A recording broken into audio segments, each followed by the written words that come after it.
ସତ୍କର୍ମର ଫଳ ସବୁବେଳେ ସୁଖ, ଅସତ୍କର୍ମର ଫଳ ଦୁଃଖ। ଏଇ ସୁଖ ହଉ କି ଦୁଃଖ ହଉ, କର୍ମଫଳ ଭୋଗ ସରିନି, ଆହୁରି କିଛି କର୍ମ ବାକି ଅଛି, ବିଶ୍ୱ ପ୍ରଳୟ ହେଇଗଲା, କର୍ମଫଳ ଗୁଡ଼ିକ ବାକି ରହିଗଲା। ଇଏ କର୍ମଫଳ ଏପରି ପ୍ରଭାବଶାଳୀ, ପ୍ରଳୟ ପରେ ମଧ୍ୟ ଇଏ ଧ୍ୱଂସ ହେଉନି। ତେଣୁ ଭଗବାନ ବାଧ୍ୟ ହେଉଛନ୍ତି ଯେ ଆରେ ଜୀବ ଗୁଡ଼ିକର କର୍ମଫଳ ରହିଗଲା, ମାୟାର ପ୍ରଭାବରେ ଯେଉଁ କର୍ମ କରିଥିଲେ ୟାକୁ ଭୋଗ କରିବା ପାଇଁ ପୁଣି ବିଶ୍ୱ ସୃଷ୍ଟି କରିବା ଦରକାର, ବ୍ରହ୍ମା ଫେର କର। ଏଇ ହେଉଛି କାରଣ। ଭଗବାନଙ୍କୁ ନିବେଦନ କଲେ, ପ୍ରଭୁ ଏପରି ଗୋଟିଏ କିଛି ବ୍ୟବସ୍ଥା କରନ୍ତୁ ଯେମିତି ଆଉ ମୋତେ ଏ ସୃଷ୍ଟି ନିର୍ମାଣ କ୍ଲେଶ ଭୋଗ କରିବାକୁ ନ ପଡ଼େ। ନମସ୍ତେ ଜଗଦାଧାର ଶଙ୍ଖ ଚକ୍ର ଗଦାଧର ତ୍ୱନ୍ନାଭି ପଙ୍କଜାତ ଜାତ ବ୍ରହ୍ମାହଂ ତତୋ ସୃଷ୍ଟିକୃତ। ଆପଣଙ୍କ ନାଭିପଙ୍କଜରୁ ଜାତ ହେଇଛି ପ୍ରଭୁ, ମୁଁ ଆପଣଙ୍କ ସନ୍ତାନ, ମୋତେ ବଡ଼ ବାଧିଗଲାଣି, ବଡ଼ କଷ୍ଟ ହେଇଗଲାଣି, କିଛି ଗୋଟେ ବ୍ୟବସ୍ଥା କରନ୍ତୁ ପ୍ରଭୁ, ଆଉ ଯେମିତି ସୃଷ୍ଟି ନିର୍ମାଣ କଷ୍ଟ ମୋତେ ଭୋଗ କରିବାକୁ ନ ପଡ଼େ। ଭଗବାନ ପ୍ରକାଶ ପାଇଲେ, ବହୁତ ଲମ୍ବା ସ୍ତୁତି କରିଛନ୍ତି, ବଡ଼ ଉତ୍ତମ କଥାବସ୍ତୁ ସେ ଭିତରେ ରହିଛି, ତାତ୍ତ୍ୱିକ ଜିନିଷ ରହିଛି। ପ୍ରଭୁ କହିଲେ, ବ୍ରହ୍ମା ତୁମ କଥାଟା ମୁଁ କେମିତି ନିର୍ବାହ କରିବି? ତୁମେ କହୁଛ ତୁମ ସ୍ତବ ଭିତରେ ଏ ମାୟାଟାକୁ ନାଶ କରିଦିଅନ୍ତୁ, ନଷ୍ଟ କରିଦିଅନ୍ତୁ। ଏଟା ଭାଗବତର ବେଦସ୍ତୁତିରେ ମଧ୍ୟ ରହିଛି। ଜହି ମାୟା, ଏ ମାୟାଟାକୁ ଜାଳି ଦିଅନ୍ତୁ, ଏ ସବୁ ଯାକ ଗୋଳମାଳ କରୁଛି, ଜୀବମାନଙ୍କୁ ବିପଥଗାମୀ କରାଉଛି। ମାୟାଟାକୁ ମୁଁ କେମିତି ଜାଳିଦେବି? ଏ ଜଗତଟା ସୃଷ୍ଟି କରିବା ପାଇଁକି ମାୟାର ତ ଆବଶ୍ୟକତା ରହୁଛି ନା। ଆମେ ଜଗନ୍ନାଥଙ୍କର ଭୋଗ ରନ୍ଧା ହେବ, ମାଟି ହାଣ୍ଡିଟିଏ ତିଆରି କରିବା ଦରକାର, କୁମ୍ଭାରକୁ ବରାଦ ଦେଲେ ତାକୁ କହିବ ତାକୁ ମାଟି ଦେବାନି, ସେ କେମିତି କରିବ? ହାଣ୍ଡିଟିଏ ବିନା ମାଟିରେ କି ହାଣ୍ଡିଟିଏ ହେଇପାରିବ? ବିନା ମାୟାରେ କି ବିଶ୍ୱ ହେଇପାରିବ? ଯତ୍ କିଞ୍ଚିତ୍ ସ୍ଥାବର ଜଙ୍ଗମମ୍ ପ୍ରକୃତି ପୁରୁଷ ସଂଯୋଗାତ୍ ତଦ୍ ବିଦ୍ଧି ଭାରତ ଭରତର୍ଷଭ। ଶ୍ରୀମଦ୍ ଭଗବତ୍ ଗୀତା। ଯାବତ୍ ସଞ୍ଜାୟତେ କିଞ୍ଚିତ୍ ଯାହାକି ସତ୍ୱଂ ସ୍ଥାବର ଜଙ୍ଗମମ୍। ଏ ସବୁଗୁଡ଼ାକ ତ ମାୟା ନହେଲେ ହେଇପାରୁନି। ପ୍ରକୃତି ପୁରୁଷ ନ ମିଶିଲେ ତ ସୃଷ୍ଟି ହେଇପାରିବନି। ମାୟାଟାକୁ କେମିତି? ନା ପ୍ରଭୁ ଆଉ ମୋତେ ବଡ଼ ବାଧ୍ୟ ହେଇଗଲାଣି। ଆଚ୍ଛା ଠିକ୍ ଅଛି, ତୁମେ କ'ଣ ଚାହୁଁଛ? ନା ଲୋକ ଗୁଡ଼ା ହେଲେ କର୍ମଫଳ ନ ଭୋଗନ୍ତୁ।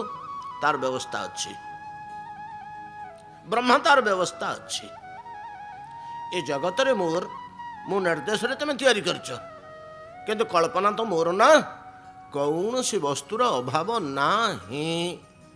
ଯିଏ ଯାହା ଖୋଜିବ ନିଶ୍ଚିତ ଭାବରେ ପାଇବ, ସେ ଯେତେ ବଡ଼ ବସ୍ତୁ ହଉ ଅଛି ୟା ଭିତରେ, ଖୋଜ। ତେଣୁ କର୍ମ କରି ମଧ୍ୟ କର୍ମଫଳ ଭୋଗ ନ କରିବାର ବ୍ୟବସ୍ଥା ଅଛି। ପ୍ରଭୁ କୋଉଠି ଅଛି, କେମିତି ଅଛି? କାହିଁ ବେଦରେ ତ ମୁଁ ପାଉନି। ହଁ, ବେଦରେ ଅଛି, ଲୁଚିକିରି ଅଛି। ଅଛି ଦକ୍ଷିଣ ସମୁଦ୍ର କୂଳକୁ ତୁମେ ଯାଅ, ଦେଖିବ ନୀଳାଚଳ ଚୂଡ଼ା ସେଠି ଅଛି। ସେ ନୀଳାଚଳ ଚୂଡ଼ାରେ ମୁଁ ନିରନ୍ତର ବାସ କରୁଛି। ମୋର 2ଟି ଘର। କେବଳ ବୈକୁଣ୍ଠରେ ମୁଁ ସବୁବେଳେ ରହେ ନା, ବୈକୁଣ୍ଠରେ ବରଂ କମ୍ ସମୟ ରହେ। ମୋର ବିଳାସ ଭୂମି, ମୋର ପ୍ରିୟ ଭୂମି, ମୋର ସୁଖମୟ ଭୂମି ନୀଳାଚଳ ଚୂଡ଼ା, ଶ୍ରୀକ୍ଷେତ୍ର ଧାମ। ତେଣୁ ମୁଁ ସେଇଠି ଅଛି।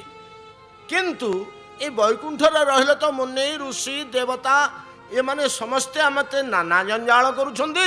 ତେଣୁ ଟିକେ ସୁଖରେ ନିଶ୍ଚିନ୍ତରେ ରହିବାକୁ ମୁଁ ସେଇଠି ବେଶୀ ସମୟ ରହିଯାଏ। ସେଇଠି ମୁଁ ଅଛି, ସେଠି ନିରନ୍ତର ଅଛି। ତୁମେ ଗଲେ ସେଠି ମୋତେ ଦର୍ଶନ ପାଇବ। ସେ କ୍ଷେତ୍ରରେ ଏଭଳିଆ ପ୍ରଭାବ ମୋତେ ଦର୍ଶନ କଲା କ୍ଷଣି ସମସ୍ତ କର୍ମ ନିଃଶେଷ ହେଇଯିବ, ଜୀବ ସମ୍ପୂର୍ଣ୍ଣ ମୁକ୍ତ ରୂପ ପ୍ରାପ୍ତ ହେବ।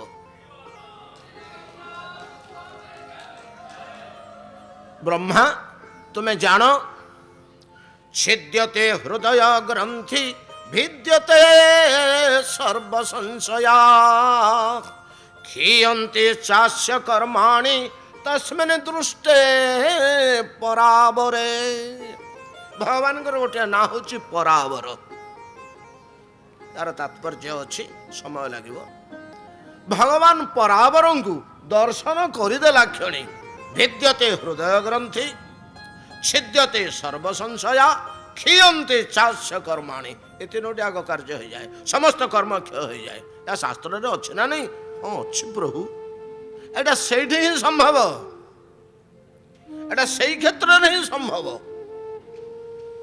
ताकू उद्देश्य करी ये वाक्य शास्त्र में रखा जाइए ये श्रीमद् भागवत वाक्य जहा हो भगवान अंतर्ध्यान होगले ब्रह्मा दौड़िले जाइकरी देखती जे वास्तव रे ये की वस्तु ये की पदार्थ ये कूठू आसिले ये कौन कि मनोहर मूर्ति है कि लावण्य मूर्ति है चाहू चाहू नीलमाधव मूर्तिंकर श्रुकणी हली जाई टिके ईशत हसीदेला भलिया जना पड़ा चमकी उठिले ब्रह्मा से हास लक्षण करी मोर ए चिंतन अनुभव करी अंतर्जामी प्रभु हसुचंती मने मने टिके फुटी उठुची मुखमंडल रे बहुत स्तव स्तुति कले प्रणाम कले प्रणाम करी उठी देखंती तो हठात गोटे अद्भुत दृश्य आखिरे पड़ा गोटे तृषार्त काक पक्षी कौन सी स्थान आसी नीलमाधव विराजमान करुवा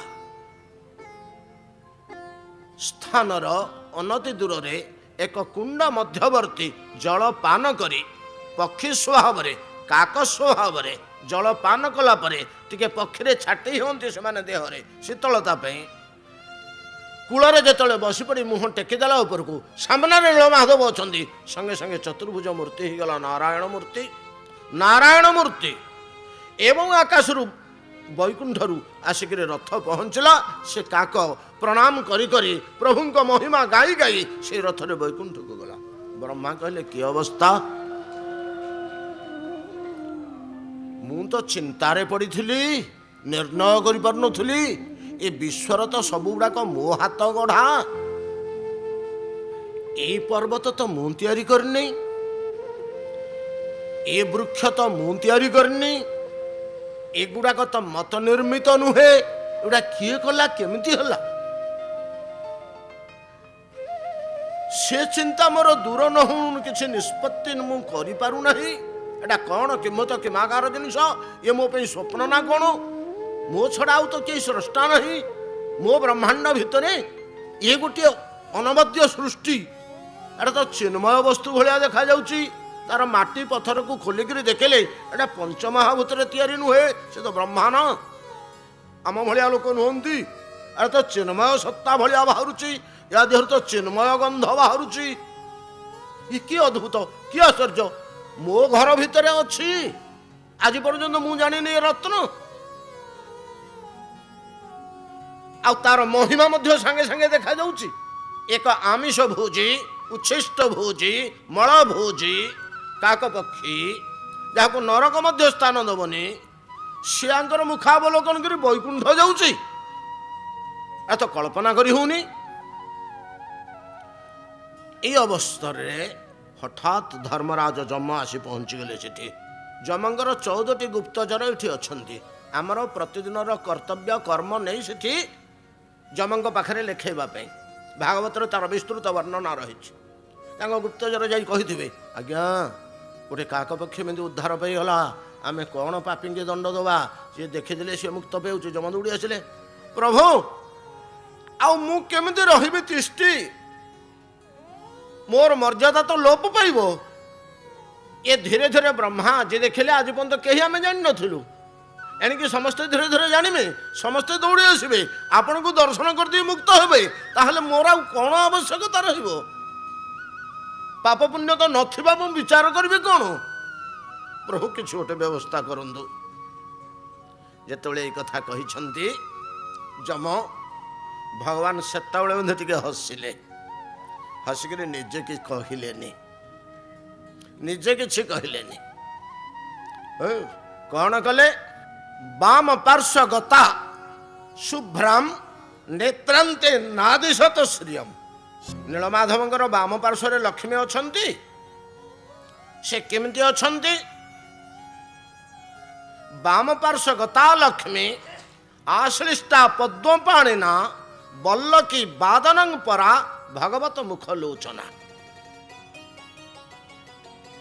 ବାମ ପାଖରେ ଛିଡ଼ା ହୋଇଛନ୍ତି, ବାଁ ହାତରେ ଗୋଟିଏ ବୀଣା ଧରିକିରି ବଜଉଛନ୍ତି ବାଁ ହାତରେ ଲକ୍ଷ୍ମୀ।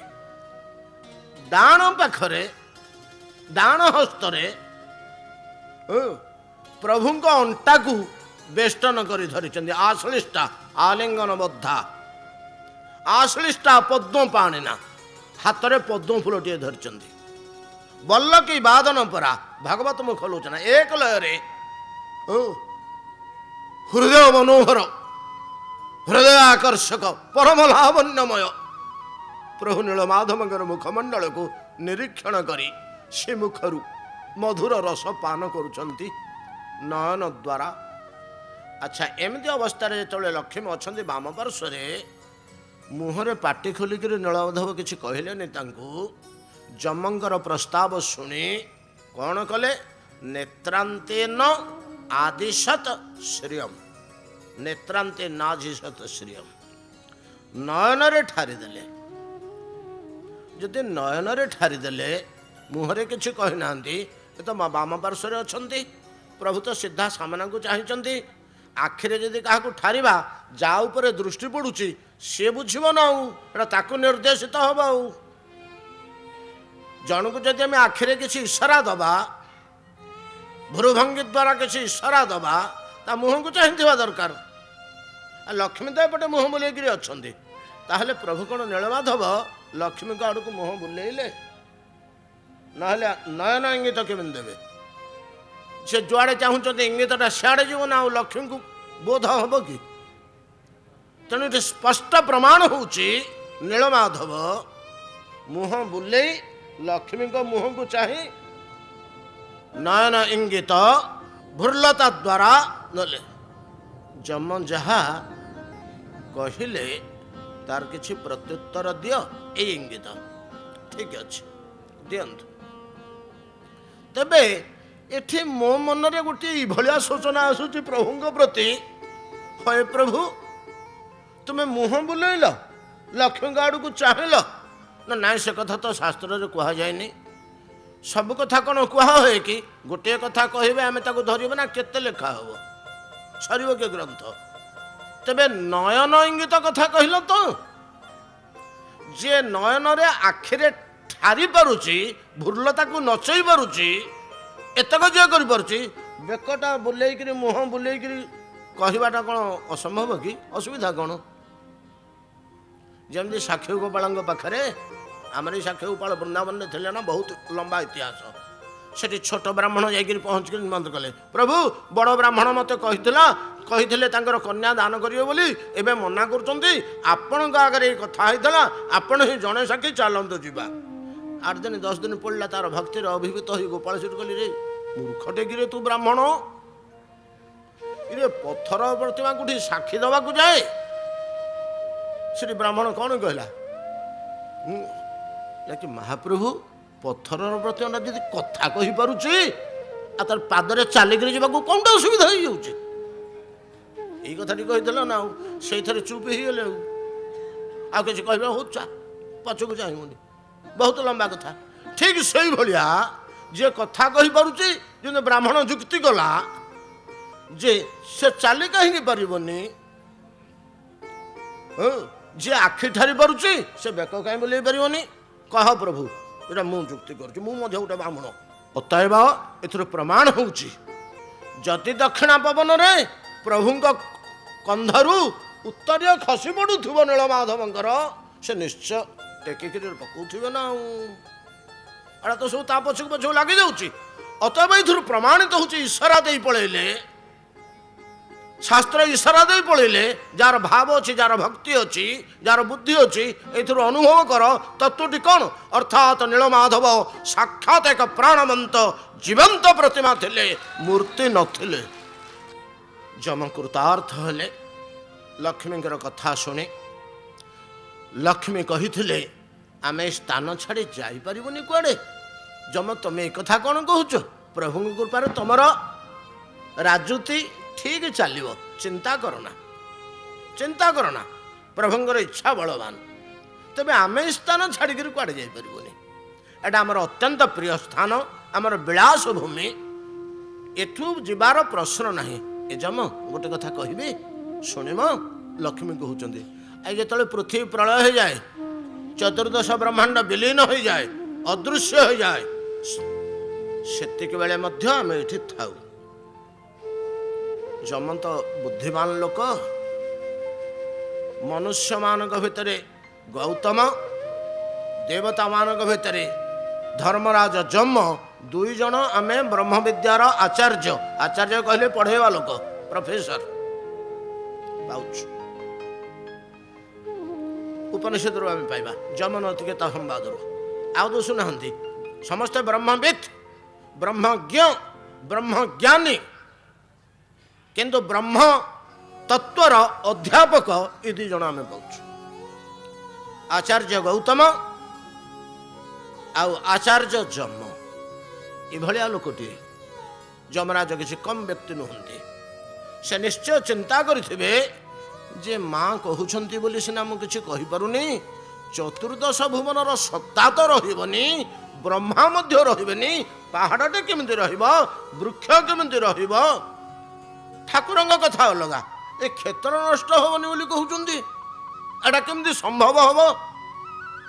अंतर्जामिनी जगत जननी लक्ष्मी बुझी पारिछंती ब्रह्म जमंकर अंतःकरणर भाव किसी सिद्धांत नहीं पारना जम एड़े बड़ आचार्य ब्रह्मविद धरी पारना कथाटा को कहले जम तमे चिंता करुछ प्रलय रे केमती एटा बंची रहा संभव नुह चतुर्दश भुवनर अंतर्गत तो ये मर्त्यमंडल अवस्थित एटा केमिति रहुची चेतन तत्व चेतन तत्व कौन विलीन होनी कि आम भीतर थिबा जीवन सत्ता कौन चेतन तत्व नुहे कि ममैवांश जीवलोके जीवभूता सनातन मनः षष्ठान इंद्रियाणि प्रकृति स्थानी करसति श्रीमद् भगवत गीता भगवान अंशटी पथर देहर जमी छिटिकी पड़ी गछ देहर जमी पत्रटे खसी पड़ जाइए तार अंश आम भीतर थिबा चेतना प्राण आत्मा जीवन ये तो भगवान अंश बोली भगवान निज मुहर कहते मम एव अंश ममैवांश एव केवल मोर अंश से कि मिशुनी ये जिते प्रलय काल विनाश होची चेतन वस्तु जदि चिन्मय वस्तु ए क्षेत्र ये केमती विनाश होनी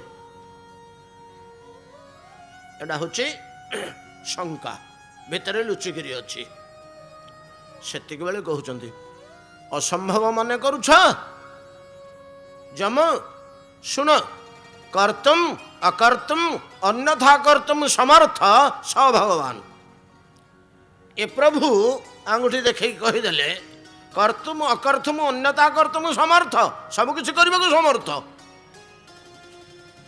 असंभव को मध्य प्रतिपादन करने को समर्थ एटा कौन तुम जान हाँ माँ भल कर जानी बहुत थर ये वाक्य पढ़ी मु शुण जड़े साक्षी अच्छा तुम मिछ कर कि मुझेदेली बोली भय कर पचार को जड़े साक्षी अच्छा मो पाखे जड़े मार्कंडेय बोली मुनि अच्छा जम जानी सप्तकल्प तांकर आयुष कल्पांतर से नष्ट हुए नहीं भगवान रक्षा कर बर दे एकदा से प्रलय जल भासी भासी भासी भासी जो अति क्लांत श्रांत प्रलय जल कोटी भौरी बुड़े दौची कोटी उत्ताल तरंग फोपाड़ी दौची 20 मीटर सेपट को कोटी 4 ढोक पानी पीले आखिरी नाकरे नुणी पानी पशि जाऊँगी ଏମିତି ଅବସ୍ଥାରେ ବାଡ଼େଇ ପିଟି ହେଇ ପ୍ରାୟ ମ୍ରିୟମାଣ ଅବସ୍ଥା, ତାଙ୍କର ମାନେ ପ୍ରାଣ ଛାଡ଼ୁନି, ଛାଡ଼ିବା ଅବସ୍ଥା, ବଡ଼ କଲବଲ ହୋଇଗଲେଣି। ମନରେ ଚିନ୍ତା କରୁଛି, ଓହୋ ପ୍ରଳୟ ଦେଖିବି ବୋଲି କାହିଁକି ବର ମାଗିଲି ରେ ମୁଁ, କି ଅବସ୍ଥା ଇଏ, କି ଦୁଃଖ, କି କଷ୍ଟ ଯନ୍ତ୍ରଣା ଭୋଗିଲେଣି। ଏତିକିବେଳେ ଗୋଟେ ମଧୁର ସ୍ୱର କାନରେ ପଡ଼ିଲା ମାର୍କଣ୍ଡେୟଙ୍କର। ଶୁଶ୍ରାବ ବାଳ ବଚନମ ମାର୍କଣ୍ଡେୟ ମମାନ୍ତିକମ୍ ପ୍ରବିଶ୍ୟ ଦୁଃଖମତୁଳମ୍ ଜହି ଖଳୁମାସୁଚ। ମାର୍କଣ୍ଡେୟ ଚିନ୍ତା କର ନା, ଚିନ୍ତା କର ନା, ମୋ ପାଖକୁ ପଳେଇ ଆସ, ମୋ ପାଖକୁ ପଳେଇ ଆସ। କିଭଳିଆ ଶବ୍ଦ, ବାଳ ବଚନ, ଛୋଟ ଶିଶୁଟିଏ ଯେମିତି ଡାକୁଛି। ସେ ଦରମରା ଅବସ୍ଥାରେ ମାର୍କଣ୍ଡେୟ ଟିକେ ମୁହଁ ଟିକେ ଚାହିଁଲେ, କୁଆଡ଼ୁ ଏ ଶବ୍ଦ ଆସୁଛି। ବହୁ ଦୂରରେ ଦେଖାହେଲା ଗୋଟେ ଗଛଟିଏ ଅଛି। ଆରେ ମହାପ୍ରଳୟରେ ଏ ବୃକ୍ଷଟେ କୋଉଠୁ ଆସିଲା, ଗଛଟେ କୋଉଠୁ ଆସିଲା। ଉତୁପ୍ଳୁତ୍ୟ ଉତୁପ୍ଳୁତ୍ୟ ଲେଖା ହେଇଛି ଆମର ଯାହା ପୁରୁଷୋତ୍ତମ କ୍ଷେତ୍ର ମାହାତ୍ମ୍ୟରେ। ଭାସି ଭାସି ଭାସି କୌଣସି ମତେ ଟାଣି ଓଟାରେ ହେଇ ଗଛ ମୂଳକୁ ଆସି ପହଞ୍ଚିଲେ। ଗଛ ମୂଳକୁ ଆସି ପହଞ୍ଚିଲେ, ଅଶରୀରୀ ବାଣୀ ହେଲା, ସେ ବୃକ୍ଷ ଉପରକୁ ଯାଅ, ପତ୍ରପୁଟରେ ଗୋଟିଏ ଶିଶୁ ଶୋଇଛି, ତାକୁ ଦର୍ଶନ କର। ସେ ଡାଳପତ୍ର ଧରି କୌଣସି ମତେ ଚଢ଼ିଲେ ଉପରକୁ। ବୁଢ଼ା ମାର୍କଣ୍ଡେୟ ଗଛରେ ଚଢ଼ିଲେ। ଗଛରେ ଦେଖିଲୁ ଦୁଇ ତିନିଟି ପତ୍ର ଯୋଡ଼ି ହେଇକିରି ଗୋଟିଏ ଦନା ଭଳିଆ ପତ୍ରଟିଏ ହେଇଛି, ତା ଭିତରେ ଗୋଟିଏ ଶିଶୁ ଶୋଇଛି। ତ ଯେତିକି ହାତର ପାପୁଲିର ଲମ୍ବା ଏକ ସାଧାରଣ ମନୁଷ୍ୟର, ସେତିକି ଲମ୍ବାର ଶିଶୁଟିଏ ଶୋଇଛି। ସେ ଶିଶୁ କ'ଣ କରୁଛି, ନଙ୍ଗଳାଟି ହେଇଛି, ପେଣ୍ଟ ଫେଣ୍ଟ କିଛି ପିନ୍ଧିନି। ଆଉ କ'ଣ କରୁଛି ସେ ଶିଶୁ, ସେ ପତ୍ରପୁଟରେ ଶୋଇ କରାରବିନ୍ଦେ ନ ପାଦାରବିନ୍ଦଂ ମୁଖାରବିନ୍ଦେ ବିନିବେଶୟନ୍ତଂ ବଟସ୍ୟ ପତ୍ରସ୍ୟ ପୁଟେ ଶୟାନଂ ବାଳ ମୁକୁନ୍ଦଂ ମନସା ସ୍ମରାମି ବାଳ ମୁକୁନ୍ଦଂ ମନସା ସ୍ମରାମି। ଏ ଅଦ୍ଭୁତ ଦର୍ଶନ ଯେମିତି ଦେଖିଦେଲେ। ଶିଶୁଟି ଦୁଇ ପାଦର ଦୁଇ ବୁଢ଼ା ଆଙ୍ଗୁଠିକି ପାଟି ଭିତରେ ପୂରେଇ ଶୋଷଣ କରୁଛି, ଧୟନ କରୁଛି। ଆଉ ମା ତ ନାଇଁ, କ'ଣ କରିବ? ମା ଥିଲେ ସିନା ସ୍ତନନ୍ଧୟନ କରନ୍ତା। ଶୋଷୁଛି। କାତର ନୟନରେ ଯେତେବେଳେ ମାର୍କଣ୍ଡେୟ ଚାହିଁଛନ୍ତି ଏ ଅଦ୍ଭୁତ ଲାବଣ୍ୟମୟ ମୂର୍ତ୍ତି, ଅଦ୍ଭୁତ ବସ୍ତୁକୁ, ସେତେବେଳେ ଶିଶୁ ଟିକେ ହସିଦେଲେ। ଯେମିତି ହସିଦେଲେ ତାଙ୍କ ପେଟ ଭିତରେ ବସିଗଲେ, ତାଙ୍କ ମୁଖମଣ୍ଡଳ ଦେଇ। ଆଜ୍ଞା, ପେଟ ଭିତରେ ଯାହା ଦେଖିଛନ୍ତି ଆମର ବର୍ଣ୍ଣନା କରିବାକୁ କୋଉଠି ବେଳ ହବ, କୋଉଠି ଆମେ ସବୁ ଆଲୋଚନା କରି। ଏଭଳି ମିଠା ଜିନିଷ ଭଗବାନଙ୍କ ଗର୍ଭ ଭିତରେ ଅନନ୍ତ ବ୍ରହ୍ମାଣ୍ଡ ଦେଖିଛନ୍ତି। ଏଇଟା କ'ଣ ଅସମ୍ଭବ କଥା? ଭଗବାନଙ୍କ ପେଟ ଭିତରେ ଫେରେ ଏଡ଼ିକି ପିଲାଟିଏ, ତା ଭିତରେ ଅନନ୍ତ ବ୍ରହ୍ମାଣ୍ଡ କୋଉଠୁ ଦେଖିଲେ ହବ?